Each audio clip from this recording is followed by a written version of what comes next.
You didn't come for the strong, you're here for the broken. This is my song of intercession, God. Only you know, only you know how it feels inside. This pain when you try to hide it, afraid to cry for help. You smile and drown it out. Only you know how it feels inside to try and try and try and try and try and fail. Only you know why it's 8 o'clock and he's not home. Out with his boys drinking, cause he knows when he goes home and opens that door, it's another night of fighting or silence. Oh, she's cutting up deep, and they just think that she's crazy, but you know better, doc. You know she's being touched in the wrong way. Oh, doctor, can you heal him? I pray, cause if you don't, he will not make it. Doctor, can you heal her? I pray, cause if you don't, she won't make it till the morning. Doctor, can you heal them? I pray, cause if you don't, they will not make it. Doctor, can you heal them? I pray. Welcome, welcome, one and all. Thank you so much for being here and joining with us on Heavenly Medicine. So, today, this is episode number 4, fibroids, with our topic on fibroids, guys, women's health.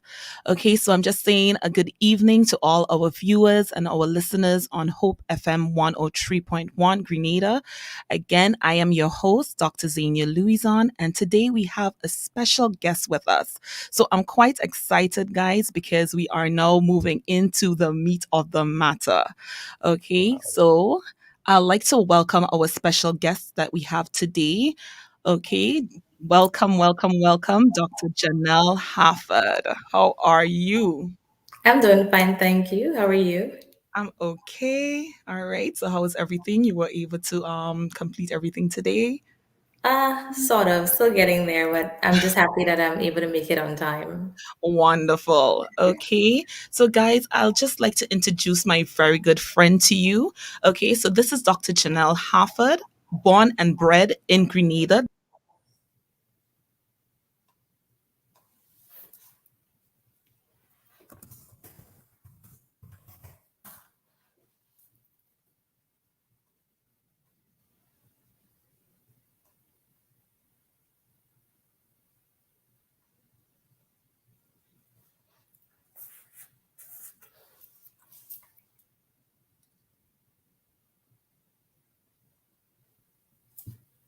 We have our actual daughter of the soil here with us tonight, okay, where she attended the St. Andrew's Methodist School. Later, she attended the St. Joseph Convent St. George's, where she graduated in the year of 2001, then obtained her associate's degree in natural sciences from the T.A. Marisho Community College in 2003. Okay. She also completed her medical science program in the year of 2004 at the St. George's University. Okay, I'm so proud of you because we are also sisters. We both attended the St. Joseph Convent, St. George's. All right. So again, I'm just going to add a little bit about her. So in the year of 2009, she completed her medical degree, graduating with honors as a member of the Lota Epsilon Alpha, right, where she obtained her International Medical Honors Society while completing her residency in obstetrics and gynecology at the Brooklyn Hospital Center, Brooklyn, New York. Dr. Harford received awards and recognition for Teaching Resident of the Year 2013. Okay, just to add a little bit more about her, guys. So I just want you to know that we are doing great things, whether we're not in Grenada, we are doing so much overseas. Okay, so now presently she resides in Conway, South Carolina. along with her husband and her two children, as she serves the community of Horry County. I hope I'm pronouncing that correct, and neighboring counties as an OBGYN at Conway Medical Center. All right. So Dr. Harford is quite dedicated to providing service to women of all ages and at all stages of their lives, as well as service to all mankind through her work in the community. So again, Janelle, it is such a pleasure to have you with us. Thank Thank you you. so much for joining us on Heavenly Medicine. So today, guys, we have so much to share with our topic being fibroids, women's health. Okay, so again, I just want you guys to relax, to sit back, and to enjoy the show as we educate you on fibroids. Again, to our viewers and listeners, if there's any questions or anything you would like to share, please on our platform, you can send your messages on our YouTube or WhatsApp, right, platforms, and also on Facebook. Again, if you would like, you can also call in and you can ask your questions. All right, we have our specialist with us today, and she's willing to answer much of the questions. Okay. All right. So we just want to start first of all with just in talking in general about fibroids. So again, don't be shy, message, answer, ask questions, because the purpose of the show is to make sure that we are knowledgeable and we are aware of the things that most women suffer in today's society. Okay, so again, we're just going to start with fibroids. So, Janelle, can you just tell us a little bit more about what are fibroids and how can we, if there's anything that, because I guess people have different names for it. So, what are fibroids, and is there any other names that people may call them that we're not aware of? Yeah, sure. So fibroids are benign growths. They occur in the muscle of the uterus, Hmm. and we also refer to them as leiomyomas or myomas in the medical terms. There can be in mostly three different locations underneath the surface of the uterus, which is the outside lining called the serosa. They can Hmm. also be found within the wall of the uterus, and they're termed intramural. And Yeah. also, you can find them underneath the lining in the cavity of the uterus, which is located submucosal. Okay, all right. All right. So we just want to just show you all an image to just show in terms of the actual location of those no, the next one. I'll show you.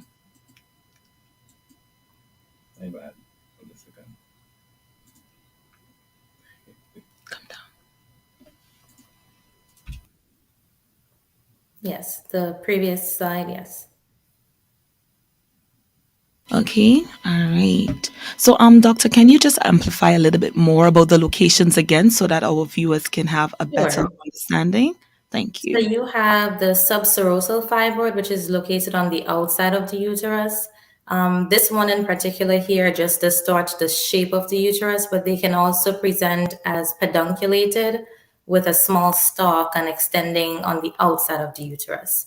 Then you have the ones that are within the wall of the uterus, the muscle lining. It's intramural, and you can see that on the bottom right of Mm-hmm, that picture. mm-hmm, And you also have submucosal fibroids. They're underneath the lining of the uterus. And I'm actually glad you put this picture up because there's two submucosal showing on there. One mm-hmm, is pedunculated, and that will be considered a type 1, meaning the entire fibroid is within the cavity. mm-hmm. The other one to the left bottom of the picture is within the wall and underneath the lining. So this one would actually be considered a type 3 because it goes beyond 50% of the wall, extending from under the lining into the wall of the uterus. But those two are submucosal. Okay, great. Okay, guys. So again, this is just a very knowledgeable image, just illustrating the different types of fibroids and where they're located within our uterus. Okay. All right. So then we can move on. So there are many questions, Dr. Harford, that many persons or women, let's say, have. Okay. So in the case of location, right, does this change the shape or the form of the uterus? Absolutely. As the fibroids get larger, they can distort the shape of the uterus, and it can actually be either location, depending on the size. But more so, you have the subserosal ones and the intramural. So those are the ones, one underneath the lining, the outside lining, and those within the wall, they particularly change the shape of the uterus. However, the ones that are from the lining in the cavity can also change the shape as they grow. Okay. So, okay, we're talking about the uterus, right? So most persons, they may not be aware that the uterus itself that is affected. What about your abdomen?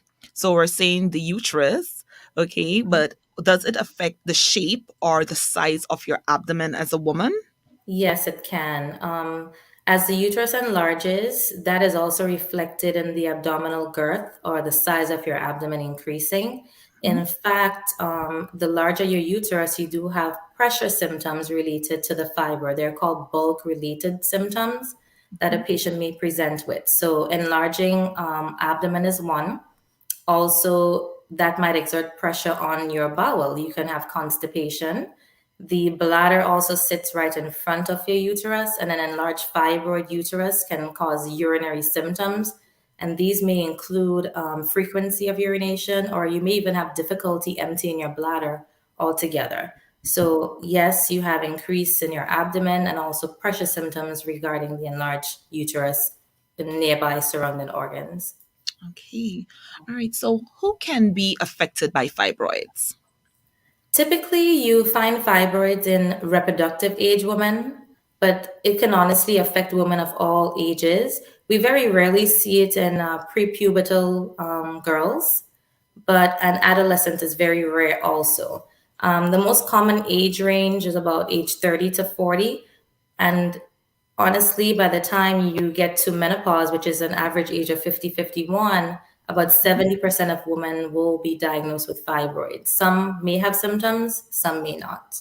Okay, all right. And what about the races? Are people of our descent African Caribbean people, Afro Caribbean, or African Americans? Who are the people that's most affected? In terms of races, the Black woman, Afro Caribbean, African American are the highest risk population. We Okay. are 2 to 3 times more likely to be diagnosed with a fibroid. And not just being diagnosed, but our symptoms are actually worse. We have the fibroids can enlarge quicker, and you also have heavier bleeding, which can lead to anemia, and it's more common in Black women. Okay. So, question. So, is there any correlation pertaining to this into lower socioeconomic status or in terms of genetics? Is there anything associated with that or any link? Right. So the studies have shown that it's not just a race, but it's everything surrounding Black women. We are at higher risk for not just fibroids, but even adverse outcomes of pregnancy and women's health in general. Okay. And yes, socioeconomic status plays a role, our lifestyle plays a role, systemic racism plays a role, access to healthcare plays a role. So collectively, we are at increased risk of fibroids and also the implications of that delayed diagnosis, which stems from lack of healthcare or delayed access to healthcare. Okay, all right. So, a question that some of our viewers would really like to know, is there anything as to say our diet? Is our diet a risk factor as to pertaining to acquiring or having the result of a leiomyoba, being a fibroid?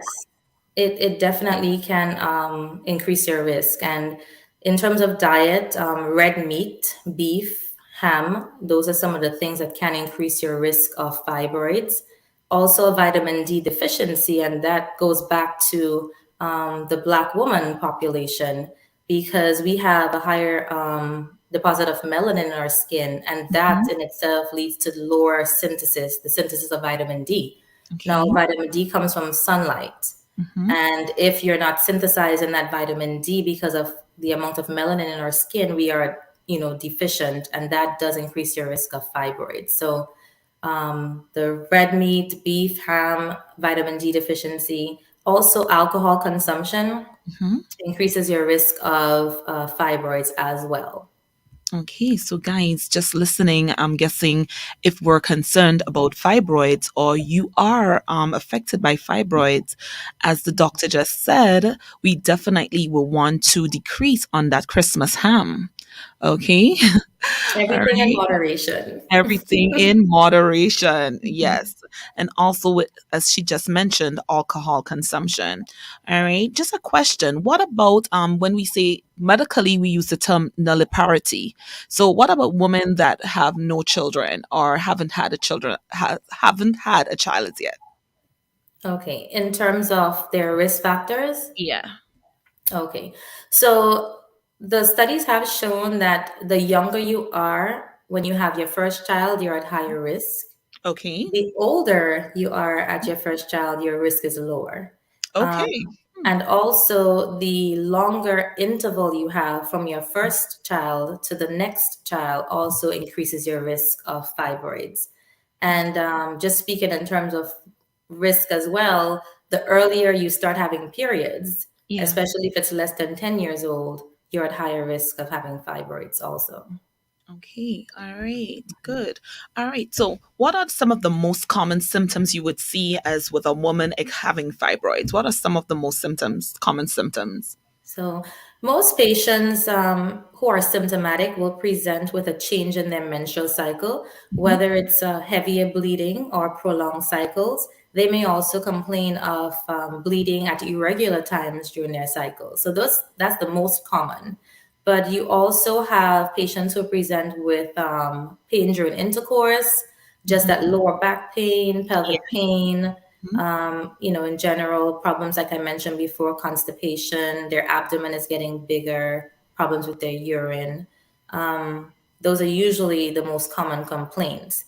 Now, we also have the other aspect of it where people are trying to have a child and Mhm. have difficulty either getting pregnant or keeping a pregnancy that can be related to fibroids. Okay, so infertility, yes, and that's a good thing because, in terms of a lot of persons have been asking in terms of infertility, if I have a fibroid, am I? What happens to me? Am I able to have a child? Can you tell us a little bit more about that? Sure. Mm-hmm. So fibroids, you remember when I was just explaining there's different Yeah. locations, and Mm-hmm. that is very important when it comes to fertility for a few reasons. Now, you have the fallopian tube, which is where the sperm and the egg usually meet for fertilization, and then it implants into the uterus.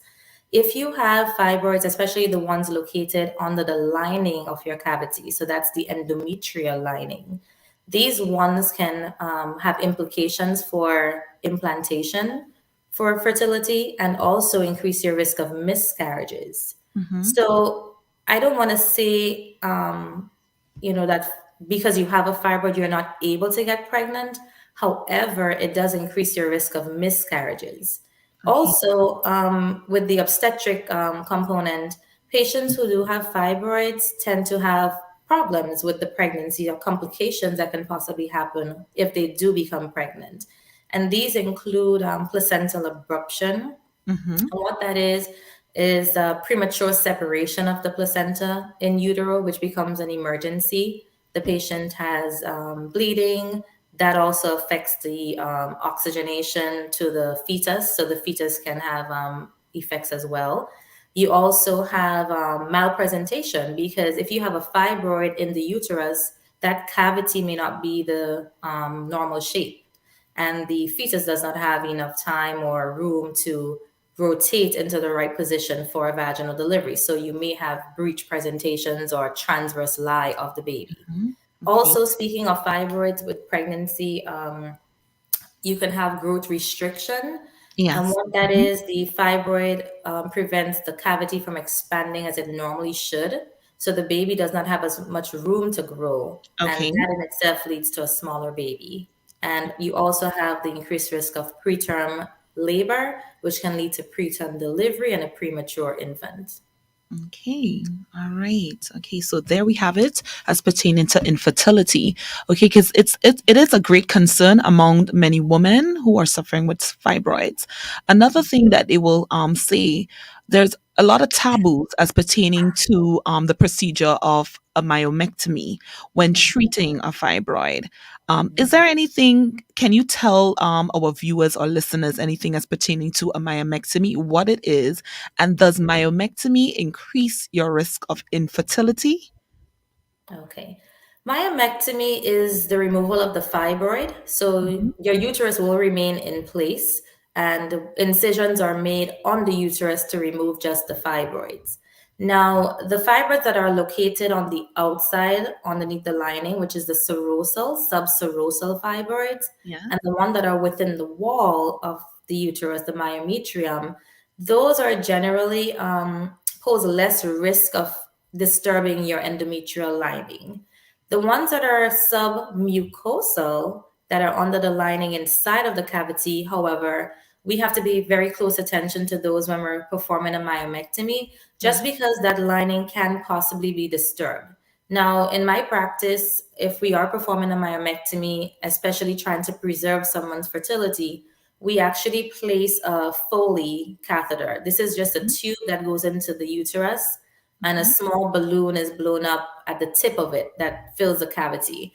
And this allows us to identify if there's any injuries or if we've entered the cavity so that we can not disturb the lining any further and be able to treat this patient post-operatively with estrogen to make sure they're able to, conceive or have a child or prevent miscarriages. So yes, we have to be careful with myomectomies. They are needed in some cases based on the location and size for someone who is considering trying to conceive, Mhm. to make sure that your cavity is as normal as possible in terms of the size and the shape and not disturbing the lining to help you to have a baby. But essentially, myomectomy should not cause infertility. They're actually recommended, depending on the size and where the fibers are, to be removed to help you to have a child. Okay, good to know. Okay, what about some of our treatments, non-invasive treatments then that we can use, or most women can use to treat fibroids? Okay, so of course, we have patients who are asymptomatic, so Yeah. not everybody actually needs treatment. The ones who don't present with symptoms and it might have just been an incidental finding, you get scanned for something else and we happen to see a fibroid. Depending on the size, if it's small, these patients can just be managed expectantly. You don't need to start medication, you don't need to do surgery, you do surveillance. So you can repeat ultrasounds every 6 months to 1 year, depending on the size and how the patient is doing. So that's for the asymptomatic patient. They have no problems at all. This is just something we found looking for something else. Right. The patients who are symptomatic, you do have the option of medication, and there's several types of medications that can be used, one of which is contraceptive options, or they call them contraceptive steroids options. So birth control pills, or Okay. it can be the Depo-Provera shot, which is given every 3 months. You also have the intrauterine device that can be used. It's a T-shaped device that's inserted into the uterine cavity. Mhm. Now, of course, if you have a fiber that's distorting the shape of your cavity, that's not a good option for you. Okay. But medication is definitely an option. Also, there's medication that can essentially shut down the function of your ovaries. I want to just keep it in simple terms. They're Yeah. called GnRH agonists. One of them is called Lupron. Hmm. This is given for a short time. It's not a medication that can be used long term. So it's not definitive, meaning we use it for a short time, usually about 3 to 6 months, to bridge a gap while we're trying to figure out what to do next for the patient. This helps to shrink the size of fibroids and also the size of the uterus. So those are some conservative options that are available in terms of medicine. We Okay. also have some other procedures. If you have a small fiber that's just within the cavity, there's a minor surgical procedure that can be performed where a camera is placed through your cervix. So there's no cutting involved on your abdomen. Everything is done from the bottom. You place a camera into the cavity and an instrument goes through that and it can remove the fibroid and your uterus is preserved. It's not major surgery. And Okay. the other minor procedure is done by an interventional radiologist. It's called uterine artery embolization.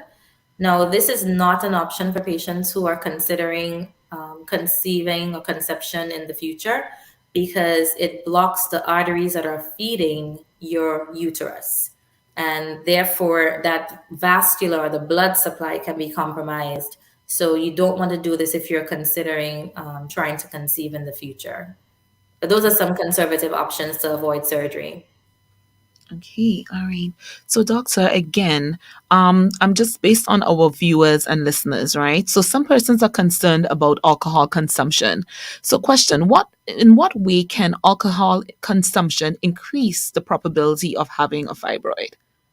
So these are just studies that were done, looking at the population and different people who presented with fibroids, and in particular the symptomatic fibroids. Because remember, a lot of people actually go through a life, they may have one but have no symptoms. So the symptomatic patients, they would have collected data on those patients, and they found that there was a correlation with people who drank alcohol, and actually particulates beer, they had a higher risk. Now, with alcohol consumption, you have a increased sugar component Okay. in your diet. That in itself can lead to obesity, right? A Okay. deposit of sugar and fat in your body. Mhm. Estrogen, which increases fibroids or the size of fibroids, it feeds them, actually comes from the adipose tissue or the fat tissue that's under your skin. Mhm. So, the more of that you have, the more estrogen, we call that unopposed estrogen, you have Yes. in your body, and that can lead to increase in fibroids and their size as well. Okay.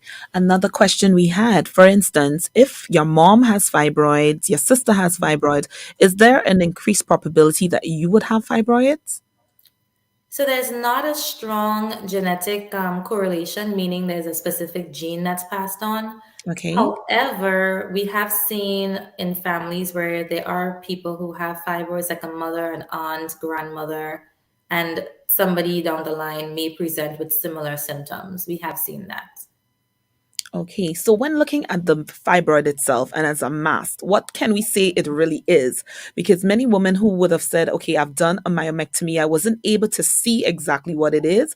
They are saying that they have seen it on ultrasound, they know it's a mass, but what really is it? What can we say it really is? So this is just a growth of the fibers that form the myometrium or the muscle layer of the Okay, uterus. all right. And to be honest, if you would cut open a fibroid, it looks like a large pearl, Yeah. like right there in that Hmm. picture, like you see it. On an ultrasound, it's quite the opposite. It looks like a kind of a dark circle and Hmm. may present with some shadowing. And if there's any deposits of calcium in it, it looks like little greeny look on ultrasound. But this picture right here you're showing is what it actually looks like. It looks like a large pearl or a white mass. Okay. And you can see it's like a swirl pattern there with all the fibrous spindles that forms it. Okay, so then why is it associated with red meat or eaten meat in general? Why is there an increased risk that if I eat red meat or if most patients or persons would they have a high fat diet or a high red meat diet, why is it that they are at an increased risk of fibroids? Right. So I believe it's the protein content of the red meat. It's higher, of course, in that type of food.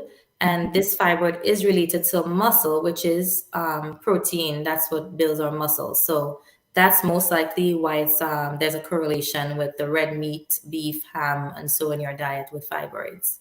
Okay. Is there any type of protein? What is there? Is it just animal protein or is it plant proteins as well? It's usually the animal protein.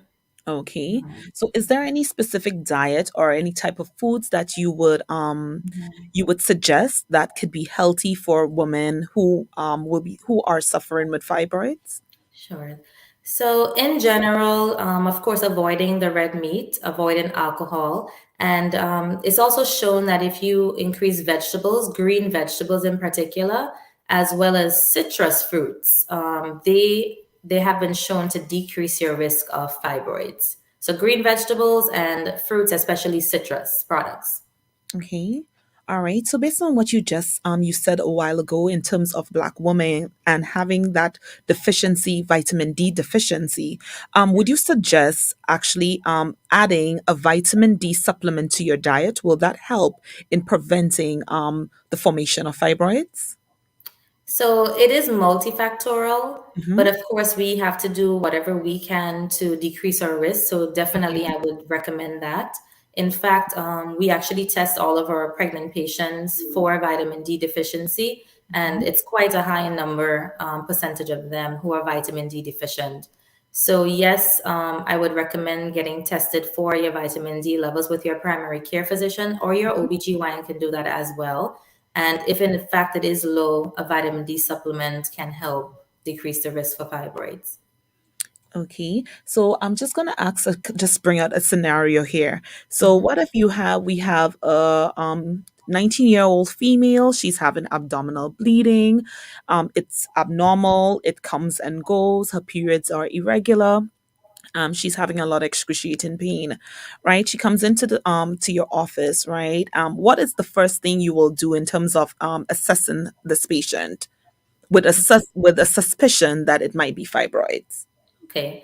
So with all patients, you want to get a thorough history and physical. You've given me quite a good amount of information with that. And so we'll move forward with the physical exam. When we're doing a physical exam, we're assessing for the size of the uterus. We're assessing for the shape or the contour of the uterus, making sure there's no nodules. We also assess for mobility of the uterus. It should be mobile. We should be able to move it, to a certain degree to the left and right. So those are some of the things we'll assess for. Now, in a physical exam, we may detect that the shape might be abnormal, irregular, or it might be an enlarged uterus. Now, even if we don't find anything abnormal, the next step will be getting an ultrasound, which is the first line imaging at in looking at organs of the pelvis, including the uterus, the cervix, and the ovaries and tubes.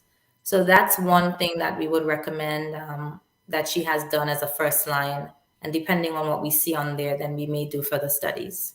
Okay, so would there be any type of invasive procedure as this 19-year-old might be scared, she might be concerned? We have a lot of patients out there that might be concerned. They know that they would like to see an OBGYN or even their healthcare provider, but there's fear. There's a concern of, maybe it might be a invasive procedure where they're going to have a lot of pain.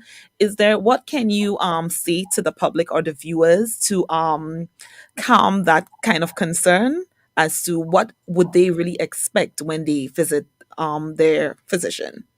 Okay. So I want to just reassure the adolescents Yeah. that fibroids are very rare to begin with in Hmm. that age group. Okay. But ultrasound, it's not very invasive. Hmm. It's usually not painful. You may have a little discomfort, of course, when the ultrasound tech is placing a probe. And Yeah. what that is, it is done vaginally. So a Okay. small probe is placed intravaginal, and that allows us to assess the uterus properly. Now, in the event that it is a very large uterus, we may need to do that ultrasound on the abdomen, which is on the top of your belly. Okay. Wonderful. Ultrasound, there's no x-ray involved. There's ultrasound waves. It does not increase risk of cancer either. So I just want to put that out there because some Yes. people have that misconception Yes. that they're exposed to x-rays that can affect their ovary and fertility, but it does not. That is true. Thank you for adding that. Also, as you mentioned, the risk of cancers and so, there's a lot of taboos and misconceptions again about fibroids, right? Where some patients are concerned that if they undergo a myomectomy, would that lead to any type of cancer or increase their risk of cancer, whether it be endometrial cancer, uterine cancer? Can you just educate us on a little bit more about that? Sure. So I just want to backtrack a little bit because patients who come in with abnormal bleeding, we do a full workup. Right. Fibroids ends up being, one of our differential diagnoses, but to begin with, we have to assess this patient properly and rule out any cause of abnormal bleeding, which could include abnormal cells on the lining. So patients who are 35 years and older, or even younger patients who are morbidly obese, we Yeah. do a thorough workup for them that includes an Okay. endometrial biopsy. So at least we would Wonderful. have assessed that. Now, if you just found out on ultrasound that this patient has fibroids and she's taken to the operating room, I Yeah. do understand the concern in terms of what if it is cancer and you've now cut into the uterus, if you remove this mass and there's potential for spread. But Yes. usually the full workup is done first. And when we are taking a patient to the OR, if we're not 100% sure that it's a fibroid, we Mhm. would move forward with a MRI, which is a different scan that really assesses and can decipher whether it's just a fibroid, whether it's a leiomyosarcoma, which is a cancer process of the uterus. It can kind of give us that imaging to determine which one it is. But in essentially, if it is just a fibroid, no cancer on there, removing that fibroid will not increase your risk and it will not cause cancer. Okay, wonderful, guys. Okay, so this is a lot of information, and that I'm hoping that we, all our viewers and listeners, are taking it all in, because clearly I am. And I'm sure, I know my brother, and he's not speaking today, but I'm sure he is also taking it all in. Now, what can we say in terms of, yes, it's about women. Is there anything, or how do we also try to educate our male viewers and listeners as pertaining to fibroids? What type of information can we share with them in terms of understanding? For instance, if their wife is experiencing such, what are some of the things that we as physicians can educate our, let's say, the male partner? Right, when their wife is experiencing such symptoms or is actually undergoing certain complications of a fibroid. Okay, I'm very happy that you actually asked this question because we're very much focused on the woman. But to be Yes. honest, the situation with fibroids and how it affects a woman's life actually goes beyond just the physical fibroid and the bleeding that she's having, Mhm. because it also affects them in terms of their job. Yes. So, economically, it can have impacts on the family as a whole. Also, what's about the social embarrassment that this Mhm. woman might encounter? We always hear people talking about soaking through their pads, Mhm. their clothes being soiled. You sit in a bus and you get up, or you're in school or at work. These things, these accidents can happen. So it is important that the male population understand what this is about and be compassionate as well. I Yes. mentioned before that women do experience pain during intercourse. Yes. That can Mhm. be, something that can be detrimental to a relationship.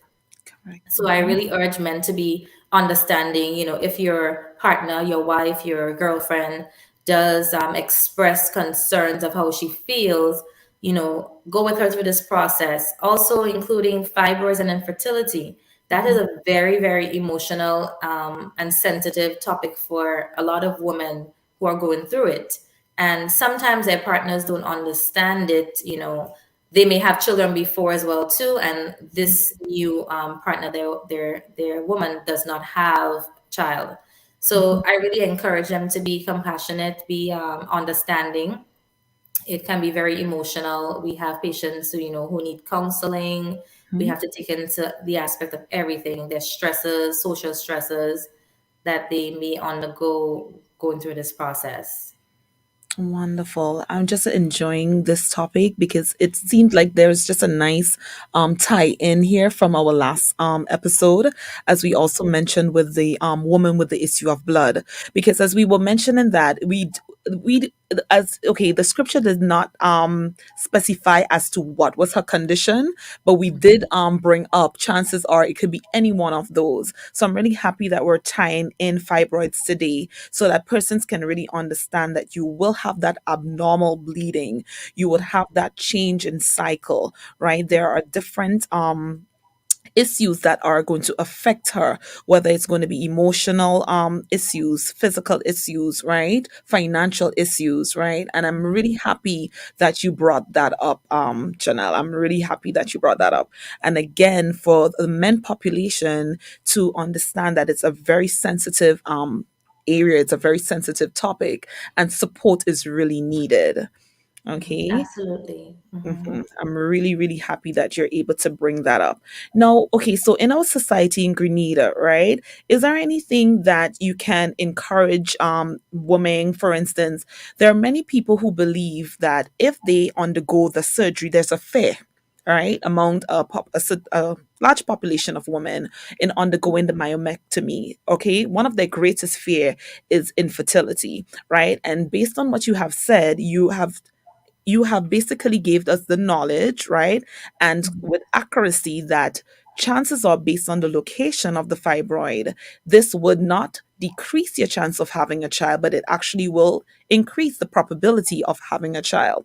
All right. So this is something that we really would like to a take home message, because many women there is a great fear that once they undergo a myomectomy, that's it for them, right? So I'm really happy that you're able to clear that up, okay, for us today.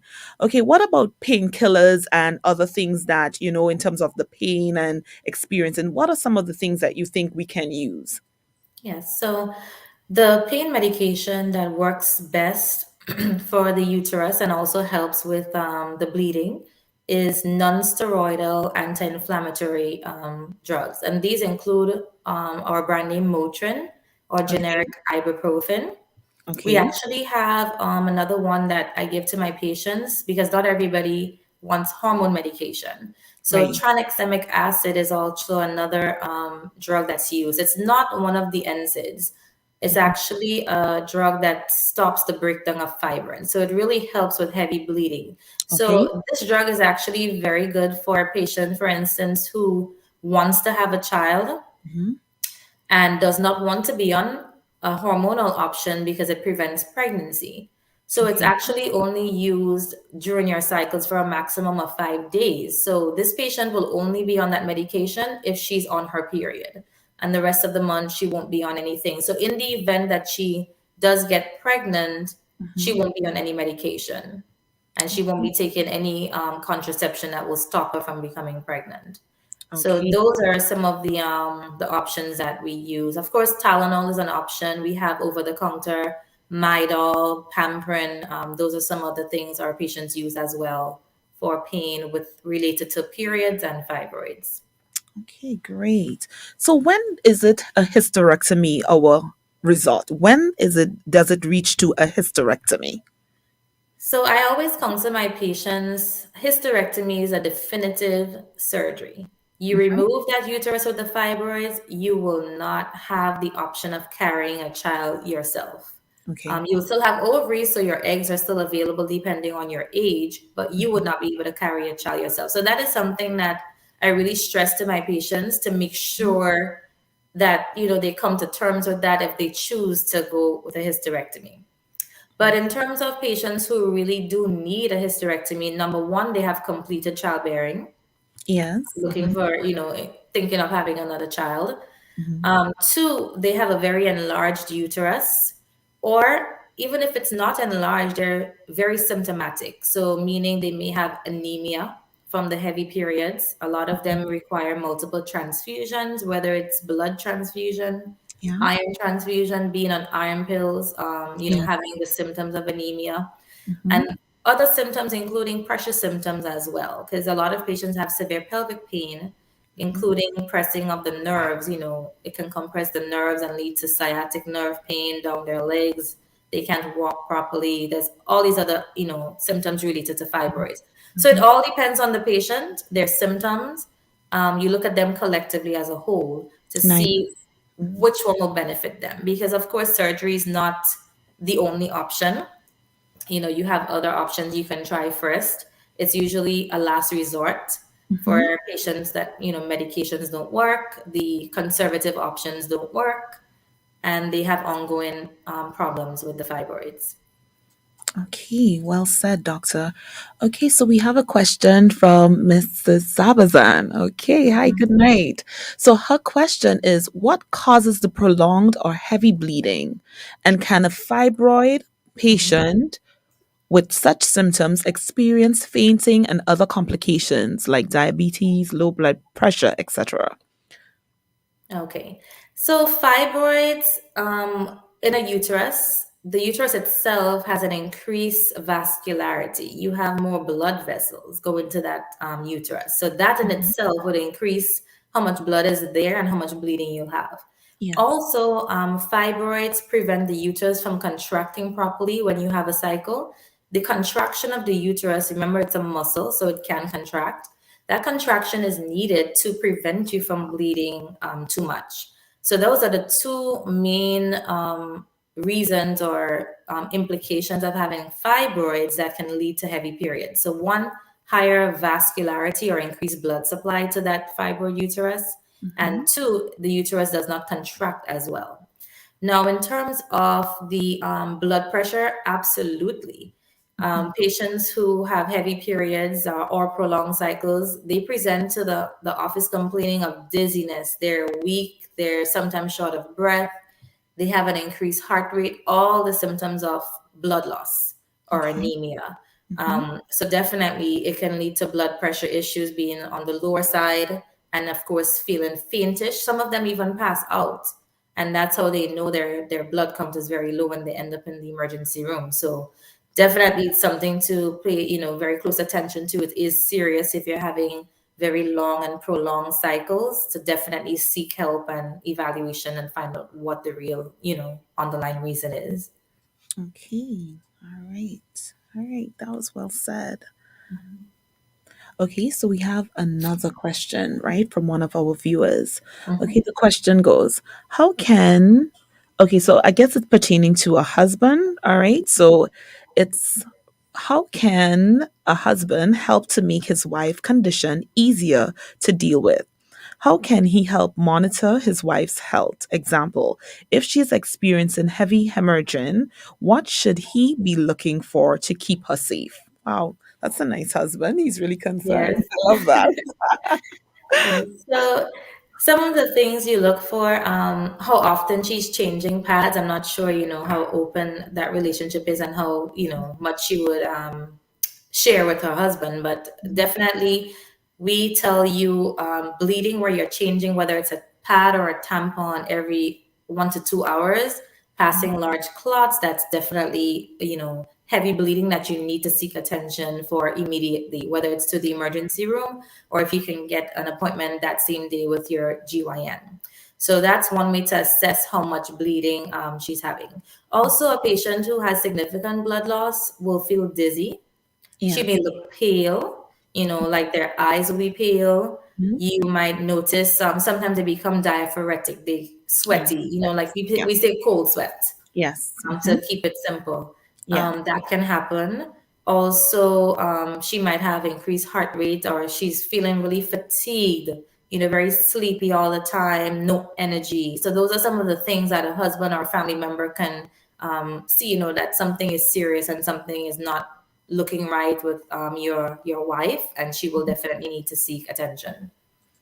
Okay. So thank you, doctor, for that. All right. So we have another question from one of our viewers. Okay. So this is also my cousin. Hi, Noxel.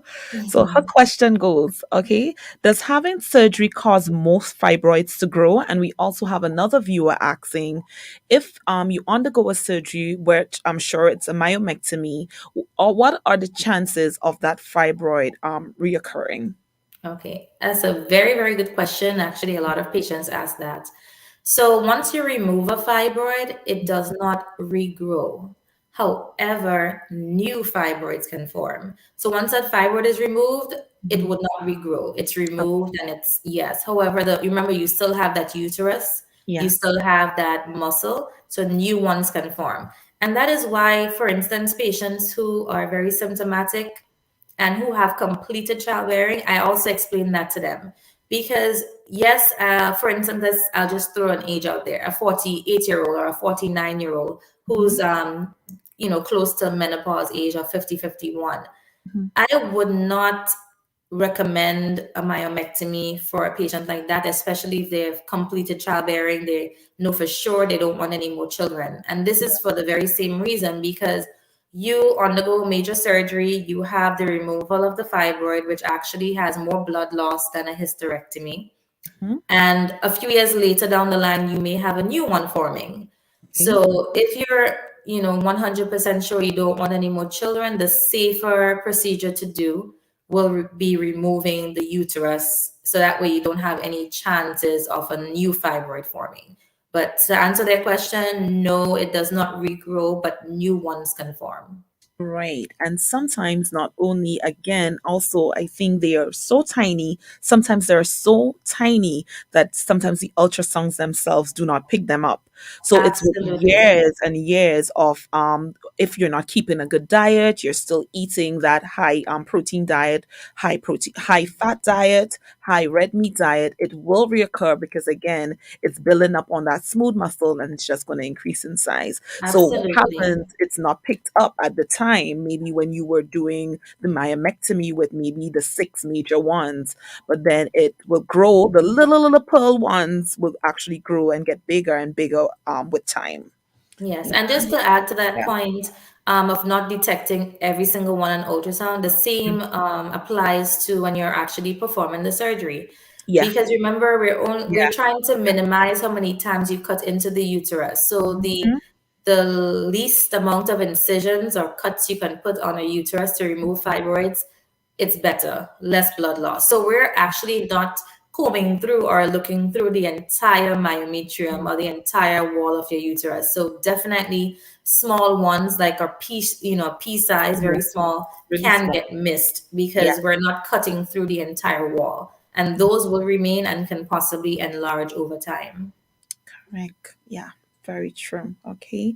Very true, guys. So I hope that you were able to all your misunderstandings and questions were well answered by Dr. Harford. Okay. Another question I think I had one. So if you are, I think it was at the age of, for instance, what is the possibility that a fibroid will, okay, we're gonna use the word become smaller or involute or decrease in size with age. Yes. So most patients, by the time when you're going through menopause, it is thought that most of them will shrink.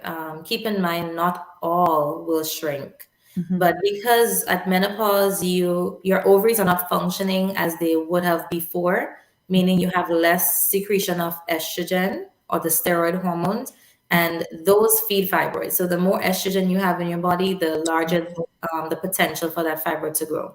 Hmm. So when you hit menopause, you're decreasing how much estrogen you're producing in your body, and therefore the fibroids may shrink. However, Hmm. when you get to the menopause phase, patients may experience hot flashes, menopause symptoms, and then consider going on hormone replacement therapy.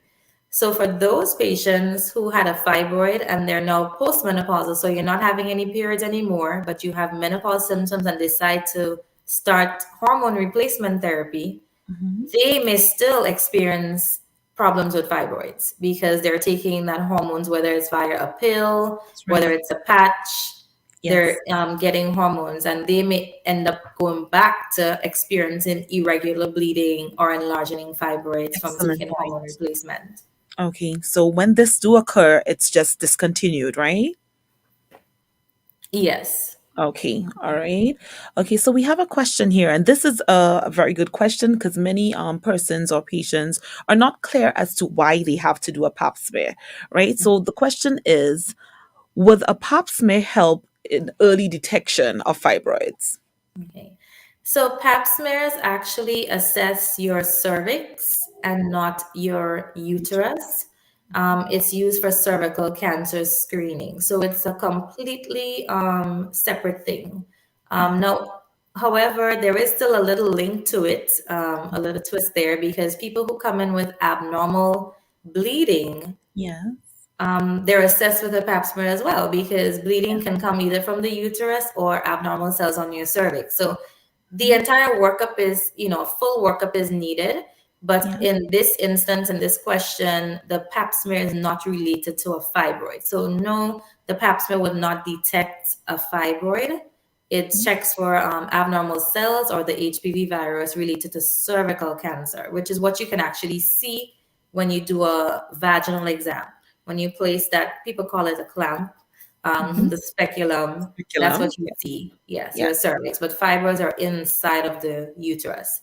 I'm just going to add one thing here, though. You do have fibroids that can be present in the cervix as well. It's not very common at all, but Mhm. there can be fibroids that can be present in the cervix as well. But the pap smear is definitely not something we use to detect them.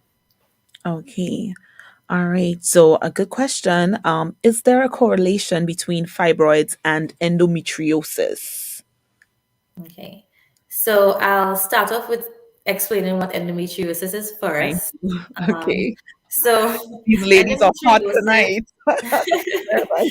we typically diagnose it clinically, although this is Mhm. not the actual way to diagnose it. Is actually with surgery, and I'll explain what that means later. But patients with endometriosis can actually present very similarly to patients who have fibroids, meaning Yes. they have very heavy, painful cycles, lots of pelvic pain, pain Yeah. with intercourse, even constipation or bowel-related issues as well. Mhm. Now, endometriosis, there's several theories that explain what causes it. The most common being, I'll put it very simple, a backflow of blood. Instead of all of your blood coming out through the cervix and out vaginally, some of it actually backs up into the tubes. It's Yeah. called retrograde flow. Yes. Now, that causes some of the endometrial cells to be deposited in the, whether it's close to your ovary, around your tubes, the back of your uterus, it can be the walls of your pelvis, it can be on your bowel, if it's very extensive.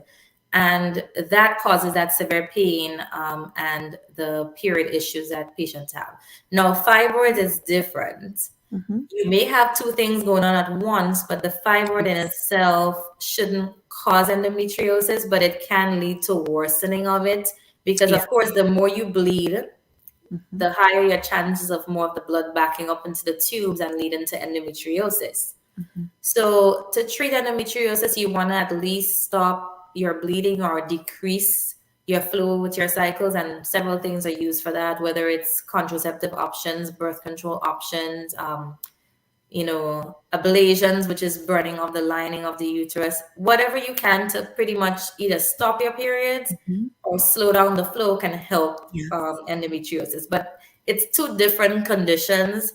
Yes, they may coexist. Fibroids can complicate it more if you do have endometriosis, but it's not a specific cause of it. Okay. Hopefully that answered that question. Yes. Okay. I hope so too. I think it was well said. Mhm. Okay. All right. So I think for now, I think the ladies, I think they would have gotten a wealth of information. All Mhm. right. And I think there is one more question. Let's see if we can answer those. All right. So Mhm. it goes like this. Many persons talk about natural remedies for treating fibroids. Would you recommend natural remedies instead of pharmaceutical medication to treat fibroids? Okay. I'm not sure of what natural remedies, to Yeah, be like honest, are out there. Do can you know you of any? can Maybe you I tell can us shed of some light. okay, so that's Noxel here. So can you let us know what are some of the natural remedies that you know of that persons usually would use to treat fibroids? So I guess we're waiting on that. Okay. All Okay. right. Mm-hmm.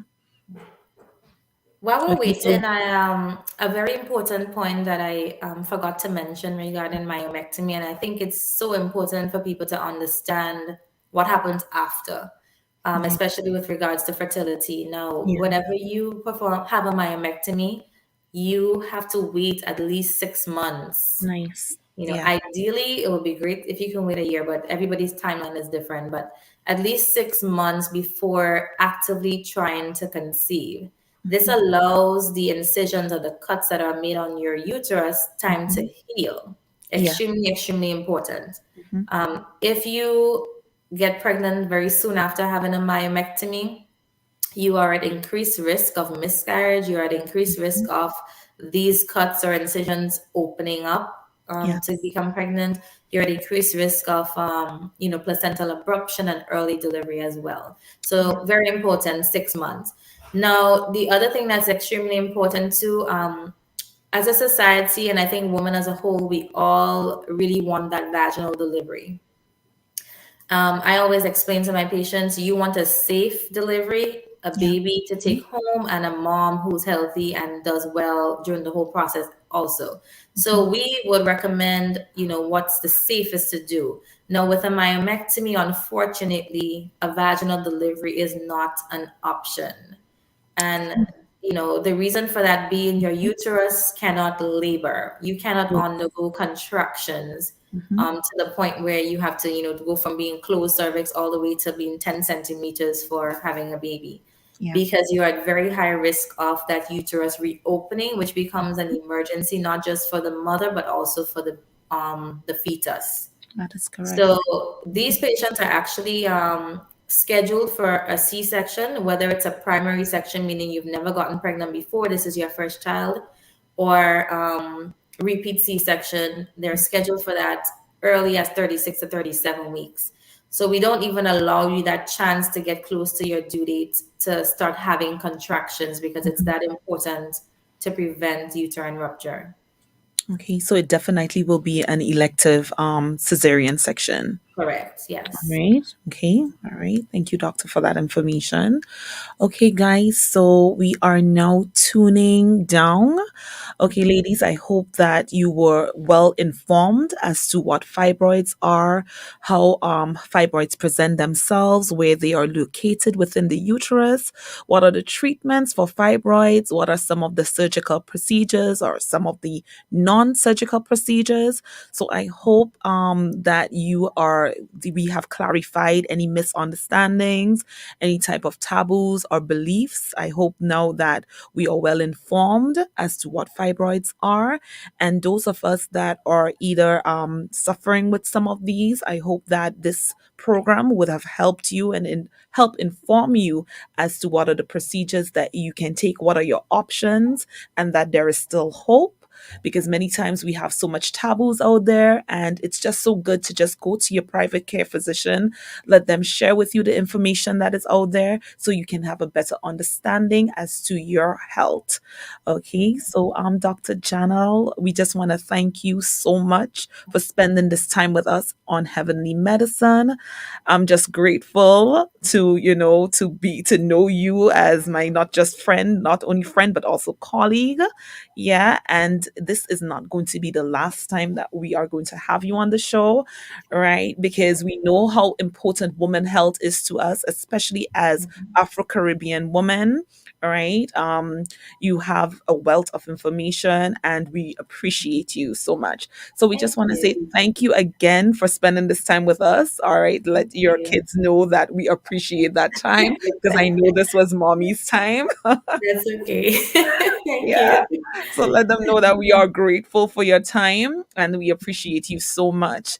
Right. Again, to our viewers and listeners, we want to thank you for sharing this time with us. Whether you're at home, whatever you're doing, we're grateful that you took this time to spend time with us on Heavenly Medicine. So again, guys, we'll just like to thank you. Again, saying hello to all our family members and loved ones. We're gonna just say good night as we're wrapping up. Okay, guys. So all the best. Take care. And remember, your health is your wealth. Bye.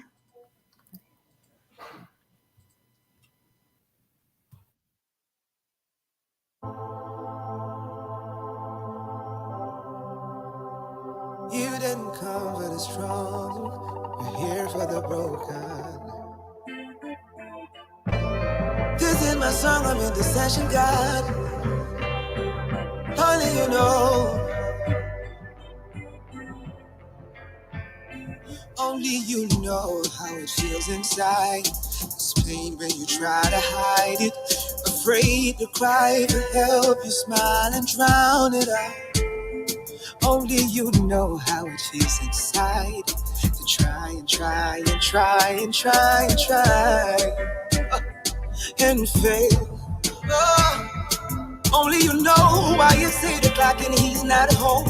Out with his boys drinking, cause he knows when he goes home and opens that door, it's another night of fighting or silence. Oh, she's cutting up deep, and they just think that she's crazy, but you know better, doc.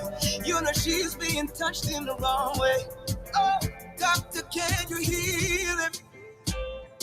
I pray, cause if you don't, he will not make it. Doctor, can you heal her?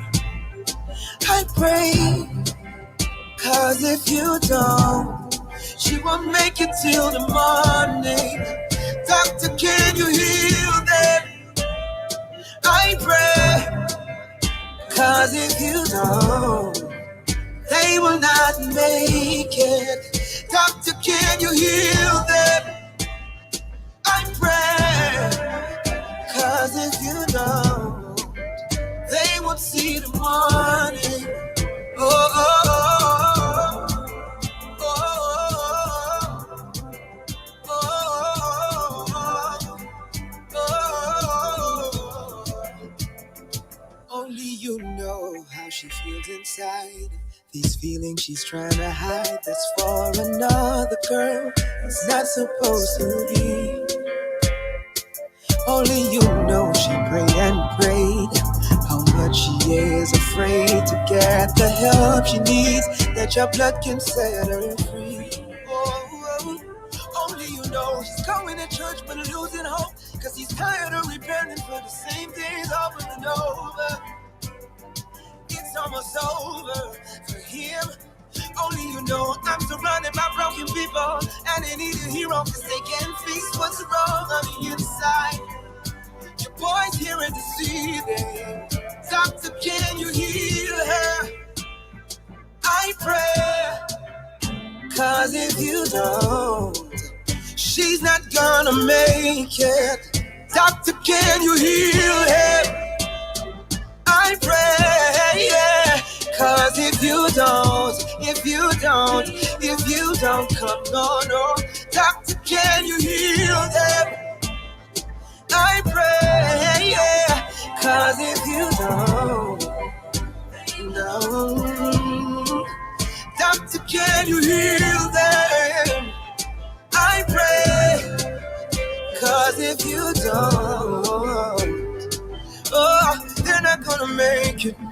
Rapper, promise that you're the healer. Promise that you're the healer. By your stripes we are healed, healer. By your stripes we are healed, healer. By your stripes we are healed, healer. By your stripes we are healed, healer. Jesus, Doctor, can you heal it? Healthy body and a healthy mind. Follow these steps and you'll be fine. Drink lots of water, keep the body cool and clean. High cholesterol is a major risk factor for heart disease and stroke. There are different types of cholesterol. Now, what you would need to do is lower the bad kind, or LDL, and triglycerides, which your body stores in fat cells. On the other hand, you want to raise your good cholesterol, or HDL. This is Nutrition Hints by the Grenada Food and Nutrition Council. Your body needs cholesterol to build new cells, protect nerves, and produce hormones. Too much cholesterol, however, can cause plaque to build up in your arteries and make it hard for blood to get to your heart. This can cause severe chest pain and discomfort, and if your blood supply is completely blocked, it can lead to a heart attack. There are two major forms of cholesterol: low-density lipoprotein, or LDL, also known as bad cholesterol, and high-density lipoprotein, or HDL, also called good cholesterol. LDL is one of the main substances in artery clogging plaque. HDL, on the other hand, works to clear excess cholesterol from your blood to protect against hardening of the arteries. In addition to LDL and HDL, there is another kind of fat in your blood called triglycerides. Research shows that high levels of triglycerides, just like high levels of LDL, are linked to heart disease. Your liver makes all the cholesterol your body needs, but you also get cholesterol from what you eat. For example, full-fat milk, eggs, meat, and other animal products. Other foods that can raise cholesterol and triglycerides include simple sugars and some kinds of fats like trans fat and saturated fats found in many processed foods like donuts, cookies, or sausages. Over time, the extra cholesterol you consume accumulates inside your body and begins to do damage. High cholesterol does not have any symptoms, and your cholesterol level is affected by several factors, like your diet. Reducing the amount of saturated fat, trans fats, and cholesterol in your diet can help lower your blood cholesterol. Eating too much sugar and too many simple carbohydrates will also increase your LDL or bad cholesterol and triglycerides levels. Another factor is your weight. Being overweight is a risk factor for heart disease and can increase your cholesterol. Losing weight will help lower your bad cholesterol or LDL, your total cholesterol levels, and your triglyceride levels. At the same time, it can help raise your good cholesterol or HDL. Regular exercise can help lower LDL cholesterol and raise HDL cholesterol. You should try to be physically active for at least 30 minutes on most days. Age and gender also play a role. As you get older, your cholesterol rises. Before menopause, women tend to have lower total cholesterol than men. After menopause, however,